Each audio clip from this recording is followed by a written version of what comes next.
Welcome to a brand new series of Yu-Gi-Oh! Content in which we take a look at the previous month of competitive information in order to make recommendations about the future of the game. My name is Yu-Gi-Joe and you're watching The Forecast.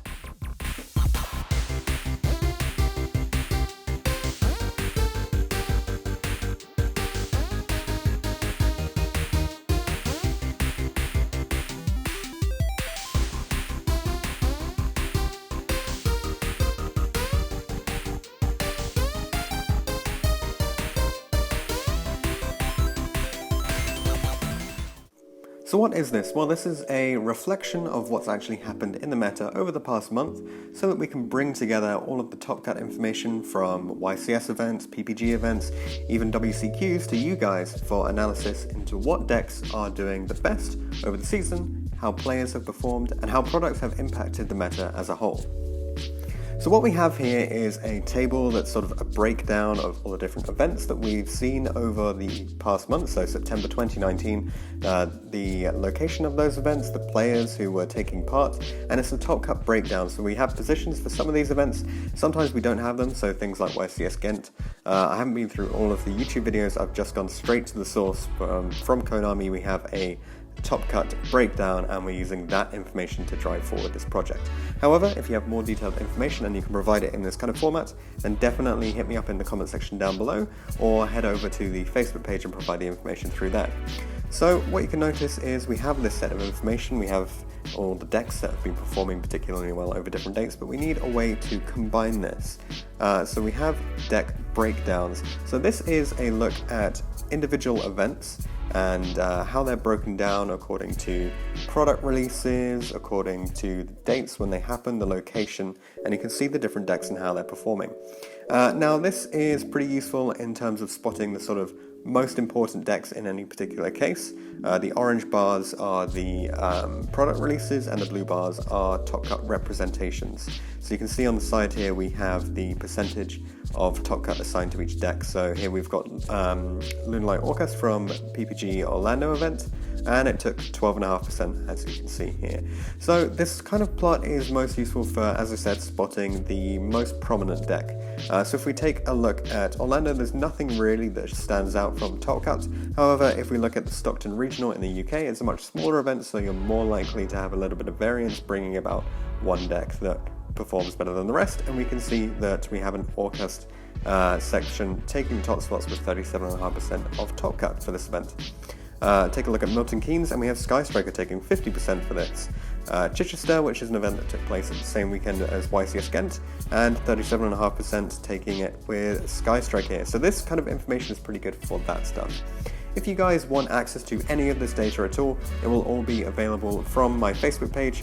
There's a link in the description down below, so you can head over there, grab this data, and play with it as much as you like. We'll also be providing the visuals, so you guys can take advantage of this information.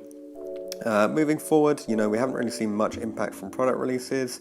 Going into Ghent, obviously, there's nothing that really stands out. We've got another portion here in Top Cut. I don't know why they included that. So Sky Striker and Orcust are sort of the highest portions there. If we take a look at Niagara, we see that Sky Striker takes the biggest slice of Top Cut. And then Orcust is not very far behind it. It's actually pretty close between those two, but loads of variation in the different decks here. So Niagara is one where they didn't provide us with another category, they provided us with all of the actual breakdown of the different decks, as you can see here. Then we have a double product release in the end of September, so 26th. That's the release of the Advent Calendar and the Legendary Duelist set. The one with Bakura on the front. I can't remember the name of it right now. Immortal Destiny, that's it. And it didn't really have a very big impact. Obviously, none of the decks that were based around those release strategies were making it into Top Cut from Guadalajara, which is the event that's just happened after that. But we do see a pretty interesting breakdown of Top Cut, with Moonlight Orcust having a really high representation alongside Sky Striker. So certainly Orcust and Sky Striker variants seem like they're coming out on top of this. What I prefer for a sort of visual is this version. So what you can see here is we have the deck breakdown as a line plot, which is less useful for sort of looking at it on event by event cases, but it's better for tracking the trajectory of different decks over time. So what you want to pay attention to is anything that stays above a particular threshold. What I would typically define as like a tier 0 deck would be anything that stays above 50% for a prolonged period of time. Obviously we don't have a tier 0 format at the moment, we have a very diverse format, loads of decks are doing particularly well. So you wouldn't necessarily recommend one deck over all of the other decks at the moment, because they're just not showing that sort of top cut smashing ability, because there are various different matchups where they have weaknesses.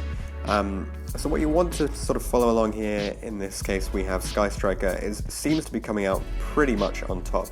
You know, start off at Orlando and it's fairly steady, moving into Stockton, head on to Milton Keynes, so keep in mind this is very UK focused. When you guys start providing me with the sort of beyond the UK information, if you're interested in doing that, then we can build a much sort of broader picture. So for the WCQ events that are focused on the UK, just take them with a pinch of salt because they are quite small. So having high levels of, in this case, Sky Striker representation, it's just 4 players who are taking 50% of top cut here. But it is definitely something that's worth considering if you are planning on going to regional events, because these are the kind of decks that you want to take to have a consistent chance of making it into top cut. Moving on to Chichester, again, Sky Striker very, very high, and it continues to remain high as we look into the YCS events at the end of the month. So Ghent, Niagara, and Guadalajara being like the big events, the chunkier events where you need, where you have higher representations, higher numbers of players, better statistics for actually grounding your information, and we see Sky Striker easily comes out on top, stays above 20%, except for Ghent. Stays pretty much above 20% or around the 20% mark, which is what I would say is a tier 1 deck. You know, it's something that has a consistent, strong performance, but it has weak matchups and exploitable factors to the deck. If we look at some of the other decks and how they performed, we can see that pure Orcust, there's the Orcust variants, have done really well. This is the blue line here. So it's pretty strong throughout. The only time it dips is to the Milton Keynes, where pure Orcust itself didn't actually make it into top cut, but we have other variants of Orcust anyway that sort of counteract that. But it's the kind of thing where, again, we're seeing it sort of hover around the 20% mark throughout, a little bit below here, a little bit above here, but generally on trend for sort of 20% tier 1 kind of deck in the pure Orcust variant. If we take a look at the gold line here, this is the Lunalight variant of Orcust. Again, it's a very strong deck. It stays above 10% almost the entire time except at Niagara. So it's definitely something that you could see being tier 1. We know the deck has great power and great capability. Maybe it's a lack of representation, maybe it's weak matchups against particular decks, like the Sky Striker matchup can be a bit hard for that. Maybe it's just the fact that people can side for it, or perhaps it's, you know, it's an engine which people aren't super comfortable with because they're not necessarily so familiar with the Lunalights. In general, you tend to see quite a lot of the player base who prefers a sort of control-based game won't jump on board with these really heavy combo decks, and that is just how Lunalight operates as an engine. So you're not necessarily going to see people jump onto that, which is why it probably stays just around the 10% mark here. You've got some other interesting decks, so we've got things like the Cyber Dragon, Orcust, Pendulum Magician, and you can see the sort of diversity in the YCS events because there's so many decks that are actually making it into top cut here, and then the sort of simplicity at the smaller events, like the PPG event was only 16 places in top cut. But it'll be a really interesting sort of trajectory of these decks moving forward, and we can probably, I don't want to force anything, we can probably expect some kind of Orcust or Sky Striker potentially hit in the near future. We are expecting a ban list around the time of YCS London. It might occur shortly beforehand, it might occur shortly afterwards, we don't actually know, but it's pretty likely at this stage that one of these two decks is going to get hit. Now, hitting the Orcust deck potentially means that Sky Striker representation will go down, because people will jump on board with decks that have a better Sky Striker matchup in general. So we don't really know how the hit is going to come into play. We just expect that these two decks will be lower in representation moving forward with the different events. So that's it for the sort of deck trajectory section. Let's take a look at the overall pie chart here. So what we have in this portion here, let me just make the font a little bit more legible for you guys, is a pie chart combining all of the decks that we have seen in Top Cut from September, from the events that I've had access to. So that's all of the UK regional events, all of the YCSs, and the PPG event. And combined, we can see that Sky Striker has done extremely well. 22% of all Top Cut slots is insane for a whole month. I think that's the sort of big thing. It's had a very consistent placing throughout the month that has allowed it to maintain this 22% value. It's not like the ridiculousness of Spiral with like the 90% plus Top Cut representation, but we are looking over several events, so it's unlikely that you're going to see something like that have a really strong hold on things. But Sky Striker, Orcust, Lunalight, Orcust are all very, very strong contenders. 3 decks making up more than 50% of Top Cut suggests something like a triangle format or similar, but obviously we know it's not quite a triangle format with those guys. And then we see pretty strong representation from Salamangreat, Cyber Dragon, Orcust, and Thunder Dragon as well. We've got the full breakdown of the different decks here, but there are so many things, it's probably not worth going through all of them for this particular segment. Now, I am planning on working on a player segment for this, but obviously I don't have an awful lot of data for this yet. Some of the data from things like YCS again is incomplete, and it's also very regional specific. So if you look in the UK, you're looking at particular groups of players. If you look in the US, you're looking at particular groups of players. But I wanted to have some kind of hold on how players are performing, certainly at least within the UK. So if we look at for UK WCQ events, we have a breakdown of all of the different players who've made Top Cut so far, so congratulations to all of you guys. And we see that there's only actually one player so far who's managed to top 2 events, and that is Harry, so congratulations Harry, and great job by Team Shift, I believe he's a member of that team. So for September 2019, you guys are currently on top in terms of most tops for a single player. But what can we actually expect from this set of information, you know, going from this overall deck breakdown, this player tracking, as we move forward into a new format or some kind of new system as we move into the October season. So what I've got here is the product page, and we're just going to take a look at the products that will be released during October 2019. So we have the Chaos Impact booster set. Now this is pretty big. So we get the Masquerader card in here. I believe there's the new support for the Hakai archetype. There's new support for the Marincess. They get Blue Tang, which is a combination of Gazelle and Foxy in a single card. So that's very strong in of itself. And you get things like Dark Fluid in the set as well. So while it's not a set that has a massive impact on sort of the typical meta decks, there are 1 or 2 cards that you definitely need to pick up no matter what deck you're playing. There's just something in the set that is going to be applicable to you. So it's definitely a set that will have an impact. However, note, it is released on the 24th of October, so this is just before YCS London happens. It's going to be a struggle for people picking up this set necessarily before the event happens. So that might be a little bit of a struggle there, but it'll be interesting to see how that impacts the meta.